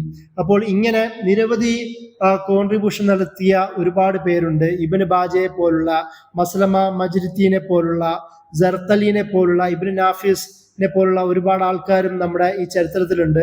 അതുപോലെ തന്നെ വളരെ പ്രമുഖനായ ഒരാളാണ് നമുക്ക് എല്ലാവർക്കും അറിയാവുന്നതുപോലെ അബ്ബാസ് ഇബ്നു ഫർനാസ്. അദ്ദേഹം ആദ്യമായി പറക്കാൻ തയ്യാറായ ഒരാളായിട്ടാണല്ലോ അബ്ബാസ് ഇബ്നു ഫർനാസിനെ പറയുന്നത്. ഈ സ്പാനിഷ് ഭാഗത്തുനിന്ന് പോയി ബാഗ്ദാദിൽ പറക്കാൻ ശ്രമിച്ച ആളായിട്ടാണ് നമുക്ക് ചരിത്രത്തിൽ കാണുവാൻ കഴിയുന്നത്. ഇങ്ങനെ നിരവധി പണ്ഡിതന്മാരെ നമുക്ക് ഇവിടെ കാണുവാൻ കഴിയും. ഇബ്നു സീനെ പോലുള്ള, അല്ലെങ്കിൽ സഹറാവി, ഇബ്നു സുഹർ, അതുപോലെ തന്നെ ഇബ്നു ബൈത്തർ, ഇബ്നു ജുൽജുൽ, ഇബ്നു നാഫിസ്, അങ്ങനെ നിരവധി ശാസ്ത്രീയ, സാഹിത്യ, രാഷ്ട്രീയ, മത, ആധ്യാത്മിക മേഖലകളിൽ ഒരുപാട് കോൺട്രിബ്യൂഷൻ അർപ്പിച്ച, സംഭാവനകൾ അർപ്പിച്ച പണ്ഡിതന്മാരും കൂടി ഉള്ള ലോകമാണ് അബ്ബാസ് ഈ സ്പാനിഷ് ഇസ്ലാമിക ചരിത്രത്തിന്റെ ലോകം എന്നാണ് ഞാൻ പറഞ്ഞതിന്റെ ചുരുക്കം. ഇത്രയും പറഞ്ഞുകൊണ്ട് ഞാൻ എൻ്റെ വാക്കുകൾ അവസാനിപ്പിക്കുന്നു. വാഹു ദവാന അൽഹംദുലില്ലാഹി റബ്ബിൽ ആലമീൻ. അസ്സലാമു അലൈക്കും.